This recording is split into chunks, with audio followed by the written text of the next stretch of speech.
Assalamu alaikum class. I'm your computer teacher. Hope so you are fine. Today is Friday and date is 15 May 2020. So 10 class आज जो हम लोग topic unit number 4 का start करेंगे वो है हमारे पास स्पेलिंग एंड प्रिंटिंग ऑफ अरे and dim statement. So class spelling and printing of अरे हमारे पास क्या होती है, हम इसको बुक से देखते हैं. बच्चों, अरे में डाटा स्ट्रिंग या numbers input statement let read statement से जो है एंटर किए जाते हैं. ठीक है, इसमें क्या होता है कि अरे में डाटा सबस्क्रिप्ट वेरिएबल्स को दिया जा सकता है. अब फॉलोइंग प्रोग्राम स्ट्रिंग की वैल्यूज़ को स्टोर करने के लिए है. ठीक है, इसे दोनों रीड स्टेटमेंट, डाटा स्टेटमेंट और इनपुट स्टेटमेंट से जाहिर किया गया है. ठीक है, अब वो देखते हैं आपके प्रोग्राम में क्या है. आप लोगों का जो प्रोग्राम ये दे रहा है, प्रोग्राम में ये दिया हुआ है कि वो आपको बता रहा है कि आप लोगों ने 4 नेम्स जो हैं वो प्रिंट करवाने हैं. आप 4 नेम्स आप कुछ भी ले सकते हो. यहाँ पे उन्होंने शाइस्ता, महमूद, सलीम और हिना लिया हुआ है. आप क्या करोगे, आप लोगों ने एक लूप लगाया, 4 नेक्स्ट लूप लगाया. उसमें आप लोगों ने रीड स्टेटमेंट यूज़ किया जैसे कि वो आप लोगों को ऊपर बता रहा था. ठीक है, आपने 4 लिया, के आपके पास वेरिएबल है, आपने 1 से लेके 4 तक नंबर्स ले लिए जिसके साथ आप लोगों ने नेम्स को शो करना है. ठीक है, आप देखें 20 पे रीड किया उसने, रीड करवा रहा है वो NS, मतलब वो डिक्लेयर किया उसने के को. देन प्रिंट करवाया इसी चीज़ को.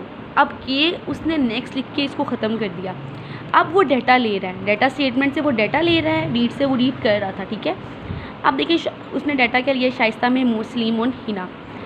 60 पे उसने एंड करके जब रन करवाया तो जो डाटा था उसने वही उसको डाटा दे दिया. ठीक है, अब इधर एक नोट लिखा हुआ है, index value can be given as non zero integral value but by default it is zero. Default zero है, वैसे जो उसको वैल्यू देंगे वो जो को गिवन वैल्यू है वो हमारे पास non zero value, but default value जो उसकी होती है वो हमारे पास ज़ीरो होती है.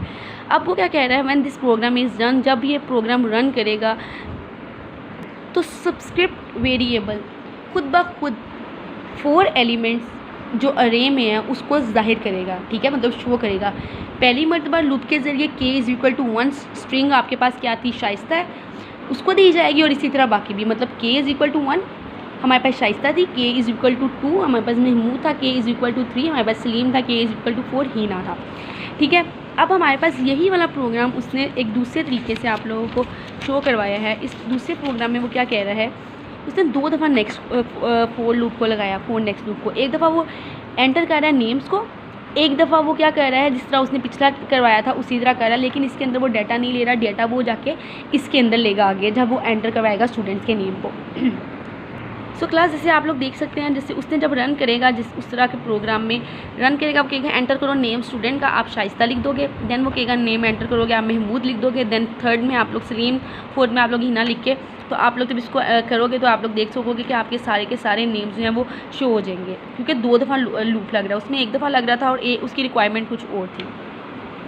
ठीक है, आगे क्लास हमारे पास जो अगला स्टेटमेंट है वो है dim statement. Dim stands for dimensional statement. So अगर आप लोग देखो तो बाय डिफ़ॉल्ट जो GW बेसिक है वो आपको प्रोवाइड करता है स्ट्रिंग 10 एलिमेंट्स. ठीक है, वो स्क्रिप्ट कहाँ से कहाँ तक होते हैं, 0 से 9 तक.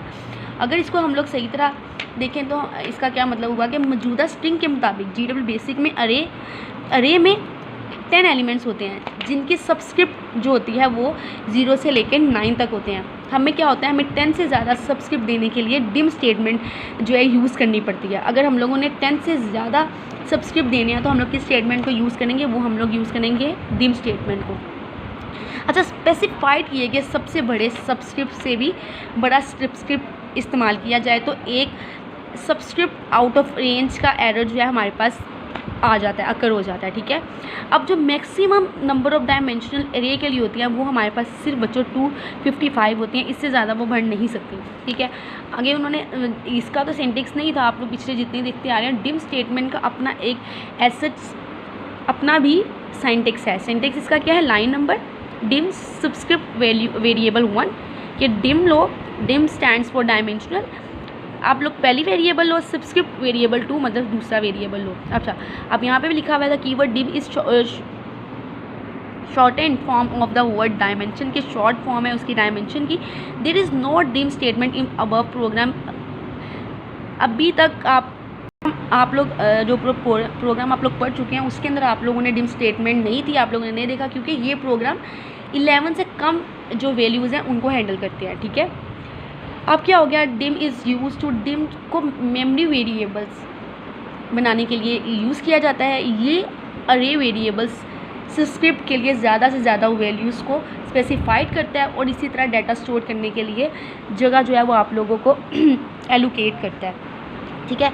जब सबस्क्रिप्ट वेरिएबल किसी प्रोग्राम में यूज़ होते हैं तो उन्हें यूज़ करने के से पहले कुछ जो बातें हैं ना उसको हम लोगों को देखना पड़ता है, कुछ बातों को कंसीडर करना पड़ता है, कुछ इन्फॉर्मेशन को कंसीडर करना पड़ता है। अब वो इन्फॉर्मेशन कौन सी है, name of subscript values, subscript variable का name, size of subscript variable, size subscript variable का।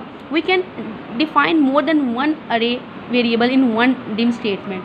अब वो क्या कह रहा है कि हम एक डिम स्टेटमेंट में एक से ज़्यादा वेरिएबल्स को एक्सप्लेन कर सकते हैं, जैसा कि ऊपर सिंटेक्स में आप लोगों को दिखाया गया, ठीक है, जैसे as mention is above statement. अच्छा, सबस्क्रिप्ट वेरिएबल में भी स्ट्रिंग और न्यूमेरिक, ये आपके पास न्यूमेरिक भी हो सकती हैं और स्ट्रिंग भी हो सकती हैं, ठीक है। अब आप लोगों के पास ये प्रोग्राम है, इंशाल्लाह इसको कल देखेंगे, आज का हमारा इतना ही है। अब इसको अच्छे से देखें। फिलिंग एंड प्रिंटिंग ऑफ अरे की डेफिनेशन आ सकती है, डिम स्टेटमेंट भी आप लोगों को आ सकता है, आप अच्छे तरह इसको याद करें। आज का क्लास हमारा यही टॉपिक है, नेक्स्ट इंशाल्लाह हम लोग कल देखेंगे।